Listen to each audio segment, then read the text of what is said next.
SwayamPrabha. Digital India. Educated India.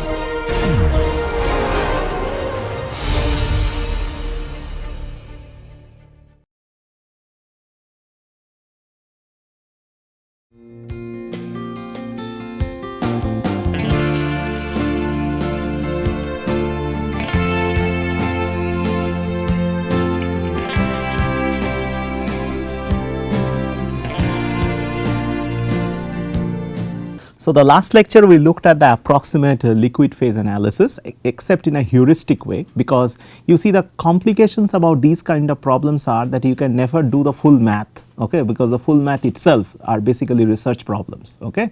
So, we are just giving you ideas that how these problems are actually approached, okay, and that is how we are actually solving them. Okay.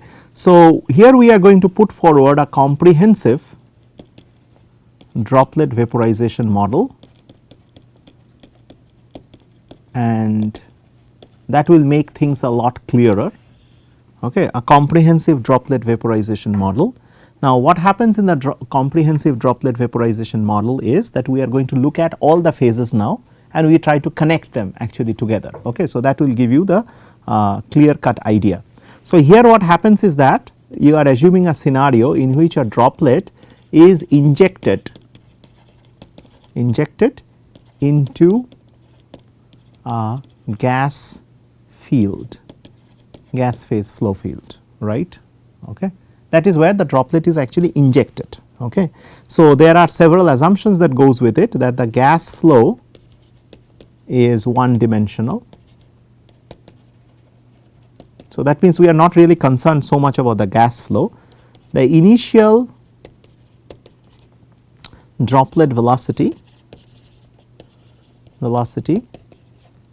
is parallel to the gas flow, direction. Got it?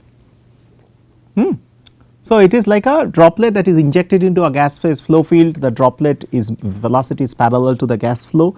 So, we are going to analyze all the things that we have learned so far and put them in under one umbrella, so that you can understand them, right, that you can actually solve them also like that. So, the droplet motion, let us take the droplet motion first. This is the bulk motion of the droplet, dx by dt is equal to u, du by dt is equal to 3 CD by 2 Rs rho infinity by rho L. This you already know, I am just writing it so that you get the complete picture, right. If you recall, this is what we did in the drag, right, that is the change of velocity is basically given by the drag force, right, whereas the change in position of the droplet is basically given by the velocity, right. That is very simple.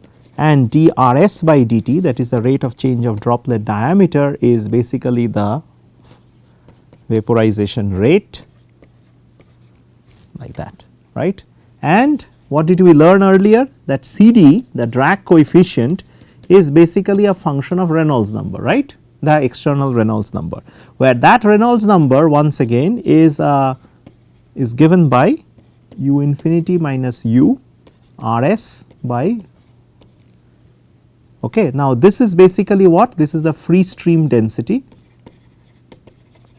it is not the mixture density, right, this is the free stream density, whereas this guy over here, okay, is basically the mu g is basically the air vapor mixture, and it is the average viscosity in the boundary layer. So, this boundary layer is basically the gas phase boundary layer, right. So, it is the average viscosity in that boundary layer, got it, clear. Okay. So, it is the average density in that boundary layer. So, this is CD, this is that. Now, one thing that you can readily see over here, that this Reynolds number is supposed to come down, right, the gas phase Reynolds number. Why? Because this depends on the relative velocity of the droplet and the free stream flow, right. So, when a droplet is injected into a flow field, it is natural that the droplet's velocity will increase, okay, and ultimately at some point of time it will become very close to the gas phase velocity, right, that is what happens. So, when that happens, this Reynolds number value is supposed to die down very quickly, right. So, you can expect a profile in which this Reynolds number will go down, right, that is supposed to happen. So, that is what you get from this analysis. Okay. So, the care is taken that you are computing the viscosity in the boundary layer, whereas you are taking the density in the free stream. Okay. Now, this mu g, now you can ask that how is mu g then calculated in the boundary layer, right, that is the next question. So, here we are going to answer each and every question that you might have. So, this mu g is calculated. So, you need two things, you need the temperature, right, because you need the temperature, because viscosity is a function of temperature, and you also need the composition, because with using the composition and the temperature you are going to find out what is the mean or the average viscosity will be in the boundary layer. So, that is calculated as T bar. So, that is where it is calculated, this is the surface temperature to some factor, and this is T infinity minus Ts. So, the temperature that is normal, because external temperature is T infinity, surface temperature is Ts. So, the boundary layer temperature will be somewhere in between, right. So, that is what the assumption is. So, this A we will come a little later what that is. Similarly, the composition is YFS on the surface, it is AR YF infinity minus YFS, right. So, here also this A is basically some averaging parameter,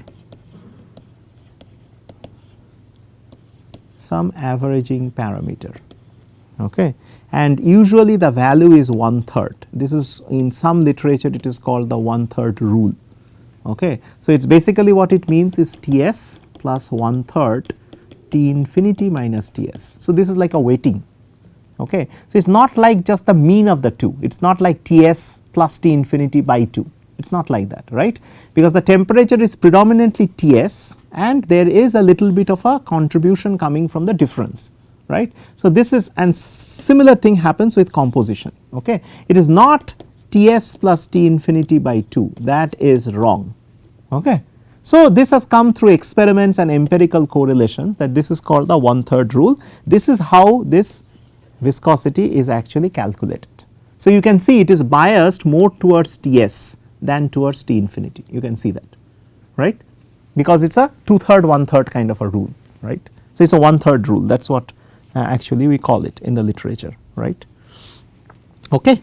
So, that is how the mu is calculated, the mu g is calculated. The CD, looking at now the variation of CD, because CD we said is a function of Reynolds number. So, that is given by 24 by Re, okay, Re to the power of 2/3 by 6. This is however valid for low gas phase temperature, not for high temperature systems, like for example plasmas or flames, okay, where the droplet can be even in a flame, right, it can be in a very hot flow. Okay. So, it depends on the Reynolds number in this particular way. Now, many of these things are empirical, many of them are devised through experimental studies, okay, and that is how these numbers have come into the picture. Also, you should note that this is valid only for a droplet. If we have a spray configuration, for example, right, in a spray what happens, that the droplets are very close to each other, correct. So, in that way CD, okay, will also be a function of this inter droplet spacing.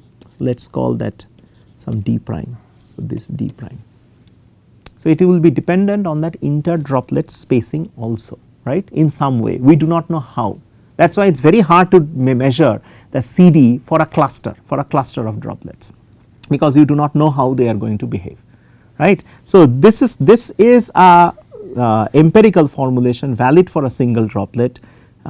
This term also has to be incorporated into this somehow, okay, because of the shielding effect that the droplet actually creates. Okay.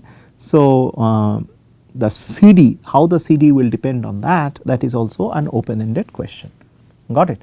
So, this actually takes care of the droplet motion part, whatever we did this is droplet motion. The key takeaway things are that there is something called CD, which is a function of the Reynolds number. Reynolds number itself, okay, is a function of rho infinity, the relative velocity, which is u infinity minus u, and the corresponding mu g bar. This mu g bar requires evaluation of the film temperature. Film temperature is the temperature of the gas phase boundary layer, and there we have used the 1/3 rule, right. Using the 1/3 rule, we have found out what is the mu g going to be. Got it? Okay. So, all this comes under a unique umbrella now over here. Okay. Now, so let us look at now what we are going to do about the gas phase analysis.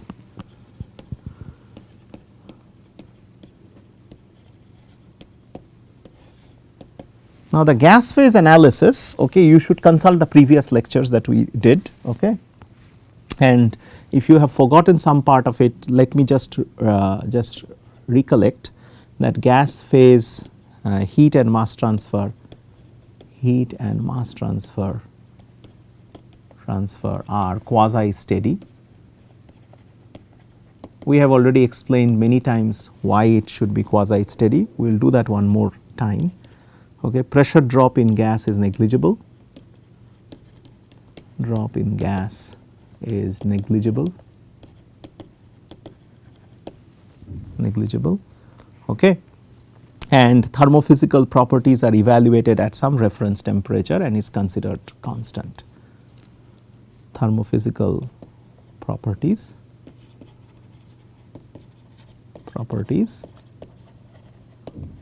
are evaluated at some reference temperature,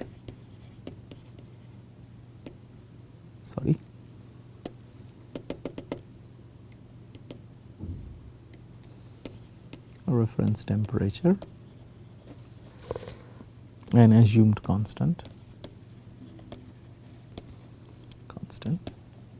So, if you have forgotten why it is quasi steady, let me say that relaxation time of the gas phase, right, scales as r square. This is the viscosity into the Reynolds number, whereas the evaporation time usually scaled as root over of Reynolds number, if you recall the two arguments. So, for high values of Reynolds number, what we had was the relaxation time was much shorter compared to the evaporation time, right. So, we could assume that the droplet evaporates much slowly. By droplet evaporating much slowly, we mean that the diameter regression is very slow, okay. The gas phase quickly relaxes, okay, before the droplet actually vaporizes. So, it is basically a quasi steady solution. This we considered much earlier, and we showed why that is the case. This is just to remind you that this is what actually happens. Now, we also said now the convective transport, this is important. Convective transport is basically caused by friction, or in other words the relative motion. Friction is due to relative motion, the relative motion between gas and droplet. Okay. So, what we do here in this particular case is employ the film theory. Okay. So, what is film theory means? Okay. As the name suggests, it is basically nothing but a thin boundary layer, let me put it that way. It is like nothing but a film of the vapor mixed with the gas that exists in the vicinity of the droplet, very close to the interface, right. So, this assumes that the resistance to heat and mass transfer between the surface and the gas may be modeled as gas films of constant thickness. So, this is basically what is it? This is basically a boundary layer concept, right. So, there what we mean is that there exists a thin gas film, right, of thickness dt and dm. One is the mass, one is for the temperature, one is the thermal, and one is the corresponding mass basis. Okay. between a gas, this is a, there exists a thin film of thickness there between the surface, right, and the gas phase, that is the bulk gas phase. It is exactly the same as a boundary layer concept, okay, and this is what provides the resistance, okay, to the heat and mass transfer that happens between the gas phase and the liquid phase, right. So, this is what is actually provides the resistance, okay. Okay. So, we are going to model this, this is the source of resistance basically.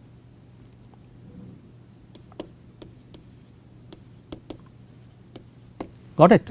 Okay. So, that part should be clear. So, now if you look at for a non vaporizing sphere,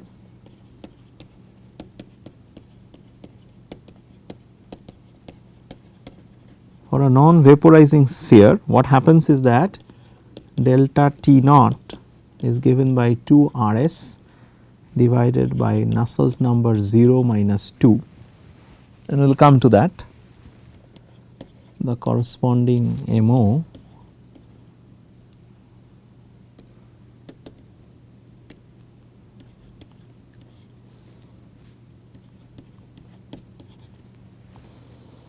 okay. You remember that Nusselt number is a function of Reynolds number and Prandtl number, this you know from your heat transfer, this is a function of Reynolds number and Schmidt number, right. So, for a non vaporizing sphere that is the case. So, this essentially assumes that it is a conduction model, right, non vaporizing sphere is a conduction model, okay. So, this assumes that there is conduction or diffusion through the film must be equal to the actual intensity of the convective transport, right. So, in other words, if we have to write it, this assumes diffusion or conduction transport through the film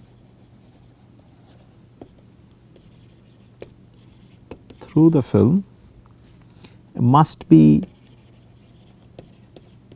equal to the actual intensity of the convective transport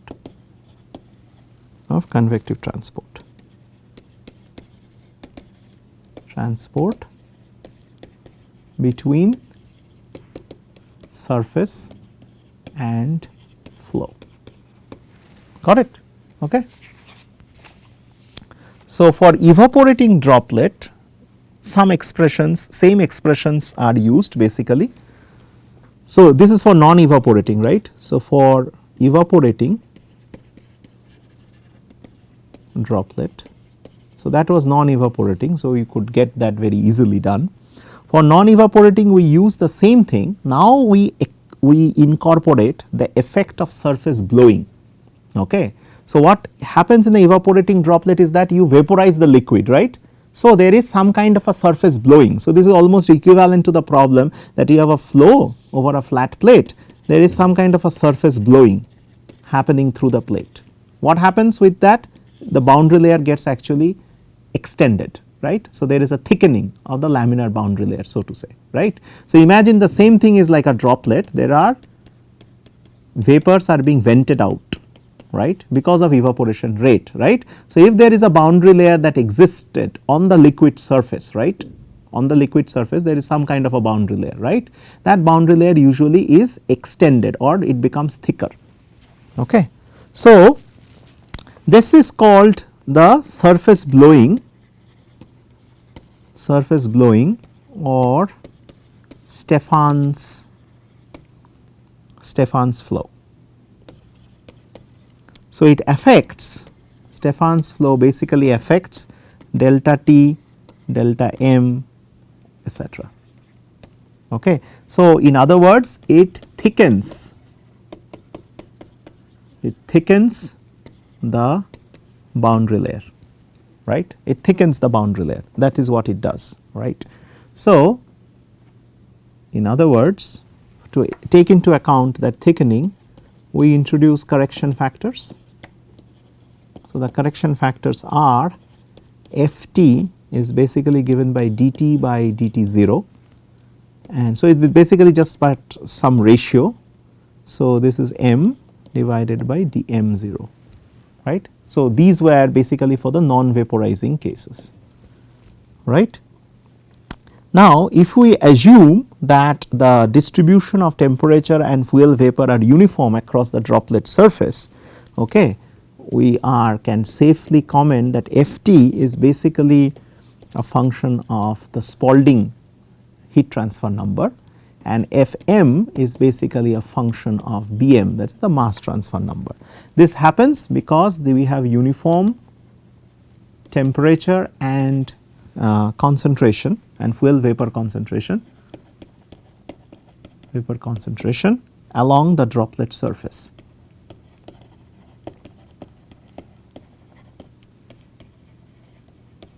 Got it? So, along the droplet surface we have this uniform vapor concentration, right. Okay. So, we can write it like that. Now, based on all these things, m dot, which is the vaporization rate of the liquid, can have actually two forms, okay, instantaneous vaporization rate. One is given by this rho g dg rs, Sherwood number Bm. The other one equivalent kg, or it can be written as alpha g lambda g also, Cpf Rs Nu star ln 1 plus Bt, right. One comes from the heat transfer argument, one comes from the mass transfer argument. We already know this, right, because of these two evaporation rates. These are the two functions. Okay. Now, one might ask which one to use between the two. Now, that is a complicated question. What do you think, which one should be used normally? Because normally Bm is not the same as Bt, right. We just established that it is only equal to Bt when your Prandtl number and Schmidt numbers are the same, right, but it is normally not equal, correct. So, when can we actually use it? We can use it, which one to use it, okay, that depends on which one is a rate limiting step, right. So, actually the smaller of the two is basically what actually governs, okay. That means you can transfer a lot of heat, okay. So, if it is only heat basis, you can evaporate it probably at a faster rate, but it is the mass limitation. That means still this accumulated vapor around the droplet has to be transported out for the next level of evaporation to take place, right. So, it becomes that which one is the rate limiting step over here, and that is important, okay. So, it depends on which one is the rate limiting phenomena, heat or mass. So, the smaller of the two is basically what is called the rate limiting. So, Cpf bar that we have written over here, right. So, that requires this particular guy that you see over here is basically nothing but the average specific heat in the film. Film means that boundary layer, right. Whereas, this rho g bar d g bar ks bar or kg bar rather, kg bar is basically the average density binary diffusion coefficient, okay, and thermal conductivity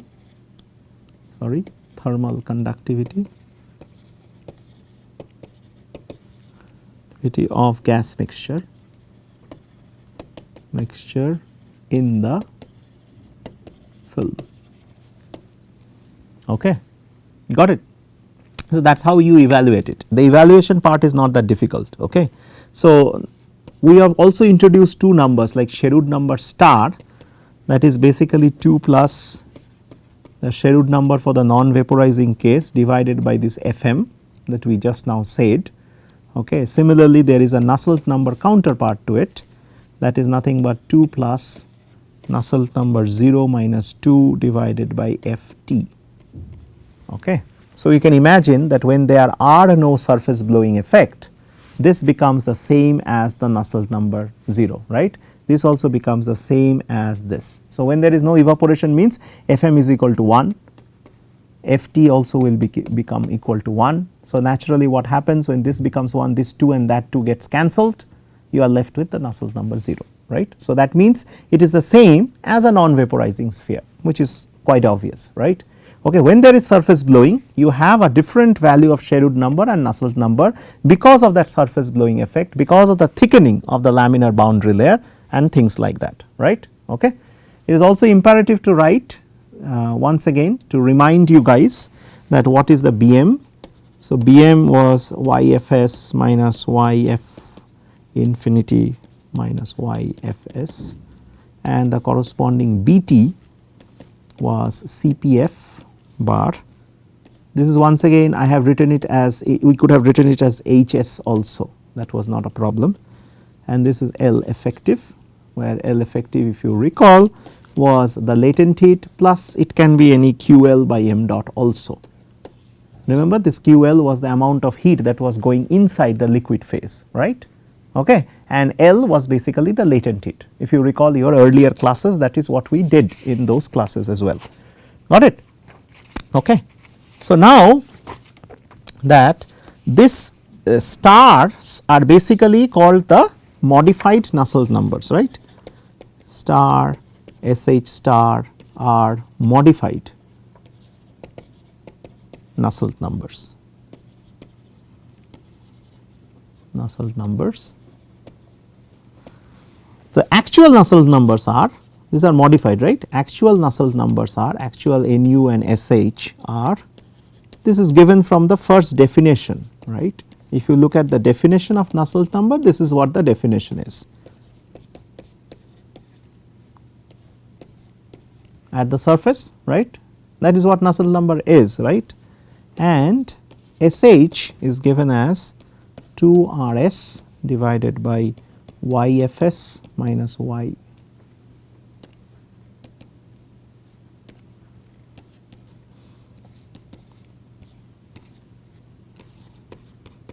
dyf by dr at S, right. Got it? These are the actual definitions of the Nusselt number that you can see over here. So, these Nusselt numbers, these are the two definitions of the Nusselt numbers that we have. This is the generic, right, the definitions. Okay. So, these two Nusselt numbers and Sherwood numbers are linked with each other, the modified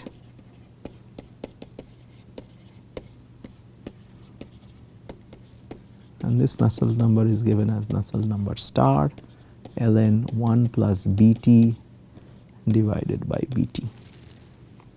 Okay. Okay. Right. So, these are the two definitions of a, if you include. So, this includes the heat and mass transfer numbers over here. Okay. So, in the next lecture we are going to go through now and look at the liquid phase, okay, as well as the gas phase once again, revisit it and try to cast everything actually together, right. So, this lecture ends here.